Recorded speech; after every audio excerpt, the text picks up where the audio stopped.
Innal hamdalillah nahmaduhu wa nasta'inuhu wa nastaghfiruh wa na'udzu billahi min shururi anfusina wa min sayyiati a'malina. May yahdihillahu fala mudhillalah wa may yudlil fala hadiyalah. Asyhadu an la ilaha illallah wahdahu la syarikalah wa asyhadu anna Muhammadan abduhu wa rasuluh.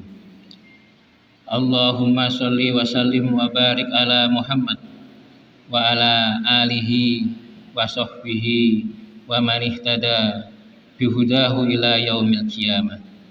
Amma ba'du. Qala Allah ta'ala fil Qur'anil Karim, a'udzu billahi minasyaitonir rajim. Ya ayyuhalladzina amanu taqullaha haqqa tuqatih wa la tamutunna illa wa antum muslimun. Ya ayuhan nasu taqu rabbakumul ladzi khalaqakum min nafsin wahidah wa khalaqa minha zawjaha wa batha minhuma rijalan katsiran wa nisaa wattaqullaha alladzi tasaaluna bihi wal arham innallaha kana 'alaikum raqiba. Ya ayyuhalladzina amanu taqullaha wa qulu qawlan sadida yuslih lakum a'malakum wa yaghfir lakum dzunubakum wa may yuti'illaha wa rasulahu faqad faza fawzan 'azima. Jamaah Jumat Masjid Ad-Da'wah yang dimuliakan oleh Allah Subhanahu wa taala. Pada kesempatan kali ini khotib mengajak khususnya kepada diri khotib pribadi dan pada umumnya kepada para jamaah, marilah kita meningkatkan iman dan takwa kepada Allah Subhanahu wa taala dengan cara menjalankan apa yang telah diperintahkan dan menjauhi apa yang dilarangnya. Sholawat serta salam tidak lupa kita panjatkan kepada Nabi kita Muhammad Shallallahu Alaihi Wasallam beserta keluarga beliau, sahabat-sahabat beliau, dan umat beliau sampai hari kemudian. Jamaah Jum'ah Masjid Ad-Da'wah yang dimuliakan oleh Allah Subhanahu wa taala. Pada saat ini kita telah memasuki bulan Dzulqa'dah. Maka pada kesempatan kali ini saya akan mengangkat sebuah tema bulan Dzulqa'dah, bulan mulia yang terlupakan. Allah Subhanahu wa taala berfirman dalam surat At-Taubah ayat 36, A'udzu billahi minasyaitonir rajim. Inna iddatash syuhuri 'indallahi 12 syahran fi kitabillahi yauma khalaqas samawati wal ard minha arba'atun hurum.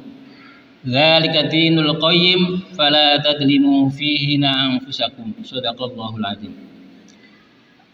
Sesungguhnya bilangan bulan pada sisi Allah adalah 12 bulan. Dalam ketetapan Allah di waktu Dia menciptakan langit dan bumi, di antaranya 4 bulan adalah bulan yang haram. Itulah ketetapan agama yang lurus. Maka janganlah kamu menganiaya diri kamu dalam bulan yang 4 itu. Syekh Abdurrahman bin Nasir As-Sa'di dalam kitab beliau Taisir Al-Karimir Rahman mengatakan disebut dengan bulan haram karena pada bulan tersebut diharamkan berbuat maksiat, begitu pula pembunuhan. Sedangkan Al-Khodi Abu Ya'la rahimahullah dalam kitab Zadul Ma'asir berkata dinamakan bulan haram karena ada 2 makna. Yang pertama, pada bulan tersebut diharamkan berbagai pembunuhan. Bahkan ini orang-orang jahiliyah pun meyakininya. Yang kedua, pada bulan tersebut larangan untuk melakukan perbuatan haram lebih ditekankan daripada bulan yang lainnya karena mulianya bulan tersebut.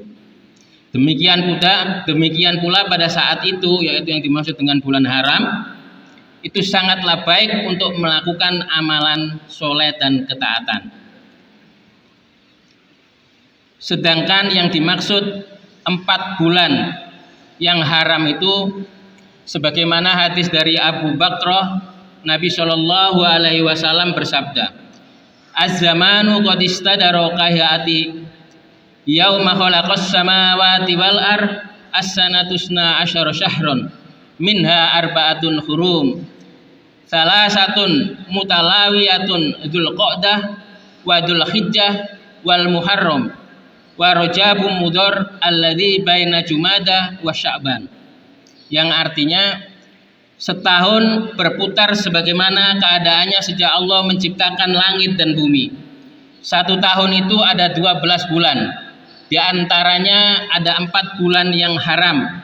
3 bulannya berturut-turut, yaitu Dzulqa'dah, Dzulhijjah, dan Muharram.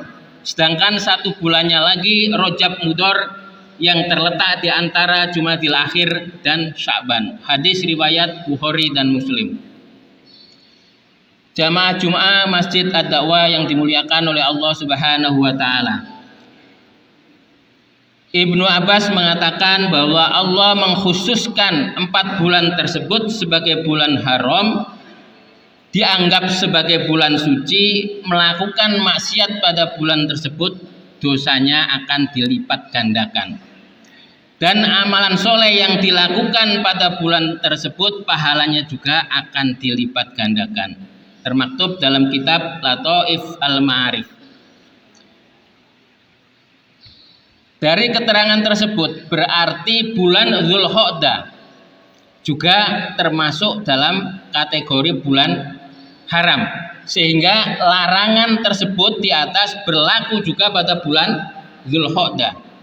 Begitu juga pelipat gandaan ketika kita melakukan amal soleh dan ketaatan pada bulan Dzulqa'dah, maka akan berlaku pula. Jamaah Masjid Ad-Da'wah yang dimuliakan oleh Allah Subhanahu wa taala. Dzulqa'dah adalah merupakan salah satu dari bulan haram yang 4 yang disebutkan dalam Al-Quran dan hadis riwayat Bukhari tersebut. Akan tetapi bulan ini banyak yang terlalaikan. Banyak orang yang lalai terhadap keutamaan bulan Dzulqa'dah sebagai bulan yang haram. Bahkan jarang kita sebarkan, dan bisa jadi sedikit kaum muslimin yang mengetahui tentang kemuliaan bulan Dzulqa'dah ini. Yang jadi pertanyaan, kenapa demikian? Jamaah Masjid Ad-Da'wah yang dimuliakan oleh Allah Subhanahu wa taala. Hal ini bisa terjadi karena bulan-bulan Muharram yang lain selain bulan Dzulqa'dah itu terdapat beberapa, bahkan banyak hadis-hadis atau dalil-dalil yang menjelaskan tentang keutamaan bulan haram yang 3 selain bulan Dzulqa'dah. Sedangkan keutamaan bulan Dzulqa'dah secara khusus hampir tidak ada disebutkan di dalam hadis-hadis Rasulullah Shallallahu Alaihi Wasallam. Sebagai contoh misalnya tentang keutamaan bulan Muharram, ada sebuah hadis dari Abu Hurairah radhiyallahu an, Nabi Shallallahu Alaihi Wasallam bersabda, "Abdulus syam ba'da Ramadan sahrullah al-Muharram." Sebaik-baik puasa setelah bulan Ramadan adalah puasa sahrullah. Yang dimaksud dengan sahrullah ini adalah bulan Muharram. Hadis riwayat Muslim. Demikian juga bulan Dzulhijjah. Di tengah-tengah bulan Dzulhijjah ada pelaksanaan ibadah haji. Begitu juga keutamaan bulan Dzulhijjah diterangkan dalam surat Al-Fajr ayat 1 sampai 2. A'udzubillahi minasyaitonirrajim wal fajr wal layalin as. Demi fajar dan demi malam yang 10. Ibnu Katsir dalam kitab tafsirnya, Tafsir Ibnu Katsir menjelaskan bahwa yang dimaksud dengan malam yang 10 dalam surat Al-Fajr tersebut adalah 10 hari pertama di bulan Dzulhijjah. Sebagaimana hal ini juga sesuai atau bertepatan dengan pendapatnya Ibnu Abbas, Ibnu Zubair, Mujahid, dan para mufassir lainnya. Kemudian bulan haram yang lainnya selain Dzulqa'dah yaitu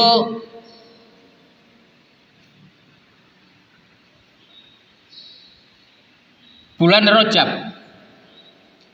Saking semangat dan semaraknya kaum muslimin di dalam menyambut bulan Rajab, sampai-sampai ketika bulan Rajab itu datang, banyak beredar di medsos dan lain sebagainya hadis-hadis palsu atau hadis-hadis yang tidak sahih berseliweran.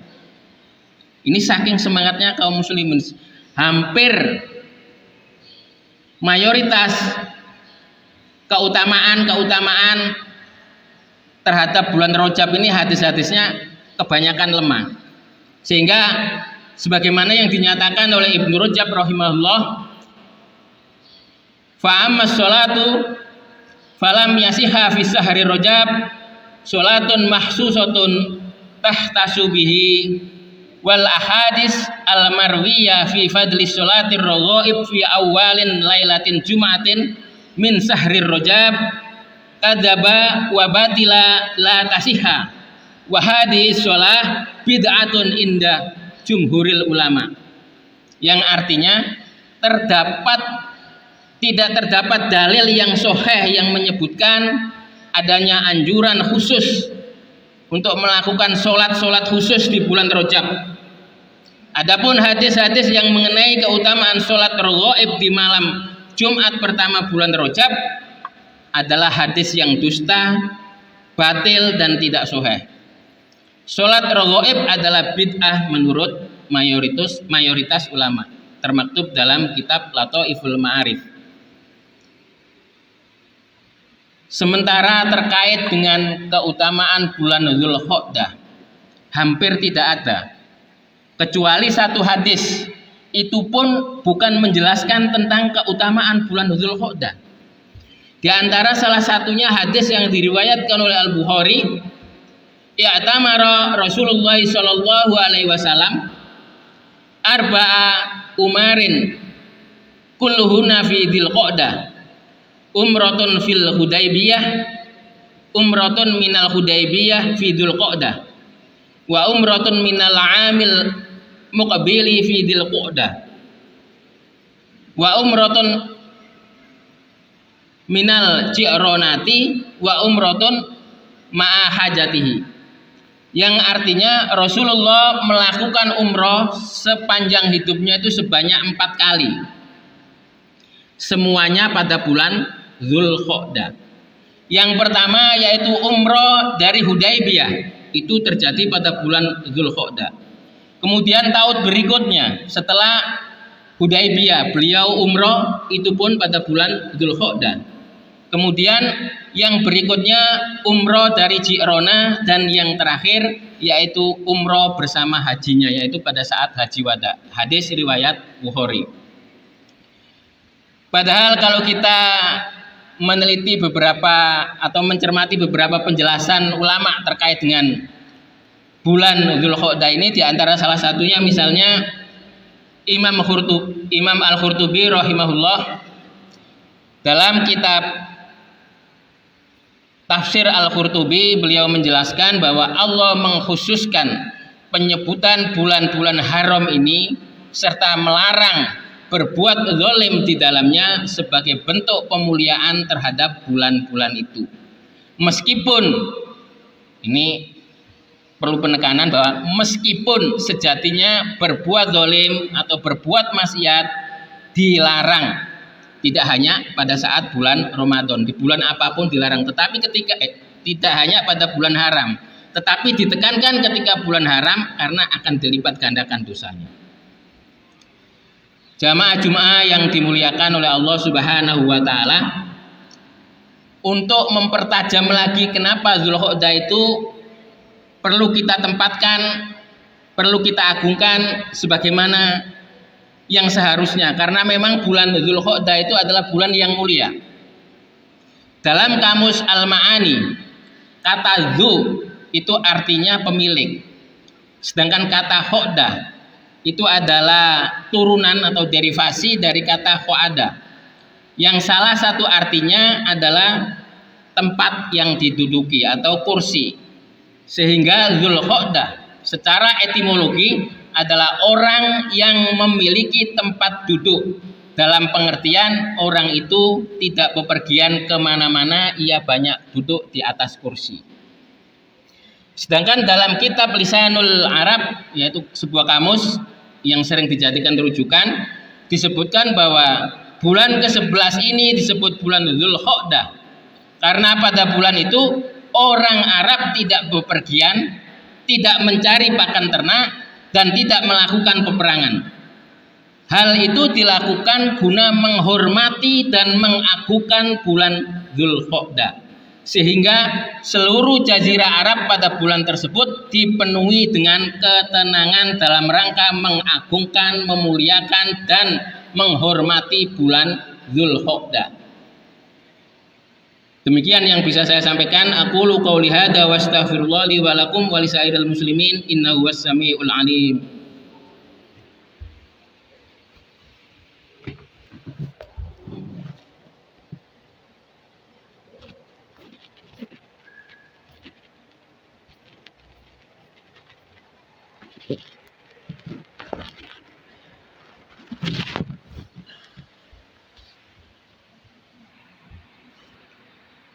Alhamdulillahilladzi arsala rasulahu bil huda wa dinil haq liyudhhirahu ala dini kullih walau karihal kafirun. Asyhadu an la ilaha illallah wahdahu la syarikalah wa asyhadu anna Muhammadan abduhu wa rasuluh. Amma ba'du. Ayyuhal mu'minun ibadallah ittaqullaha haqqa tuqatih wa la tamutunna illa wa antum muslimun. Qala Allah ta'ala fi kitabil karim, a'udzu billahi minasyaitonir rajim. Innallaha wa malaikatahu yusholluna 'alan nabi ya ayyuhalladzina amanu shollu 'alaihi wa sallimu taslima. Allahumma sholli 'ala Muhammad wa 'ala ali Muhammad kama shallaita 'ala Ibrahim wa 'ala ali Ibrahim innaka Hamidum Majid. Wa barik 'ala Muhammad wa 'ala ali Muhammad kama barakta 'ala Ibrahim wa 'ala ali Ibrahim innaka Hamidum Majid. Allahumma ighfir lil muslimina wal muslimat wal mu'minina wal mu'minat al ahya'i minhum wal amwat innaka sami'un qaribun mujibud da'wat faya qadiyal hajat. Allahumma taqabbal a'malana ya rabbal alamin. Allahumma wa tub alaina innaka antat tawwabur rahim. Allahumma aslih wulata umurana ya rabbal alamin waj'alna minat tawwabina waj'alna minal mutatahhirin. Allahumma a'izal Islam wal muslimin wa aslih wulatal muslimin wa alif baina qulubihim wa aslih dzata bainihim wansurhum ala aduwika wa aduwihim wa waffiqhu lil amali bima fihi sulahul islami wal muslimin. Allahumma la tusallit alaina bidunubina ma la yakhafuka fina wa la yarhamna. Rabbana la tuzigh qulubana ba'da idh hadaitana wa hab lana min ladunka rahmah innaka antal wahhab. Rabbana afrigh alaina sabran wa tsabbit aqdamana wansurna 'alal qaumil kafirin. Rabbana atina fid dunya hasanah wa fil akhirati hasanah wa qina adzabannar. Ibadallah, innallaha ya'muru bil 'adli wal ihsan wa ita'i dzil qurba wa yanha 'anil fahsya'i wal munkar wal baghi ya'idukum la'allakum tadhakkarun.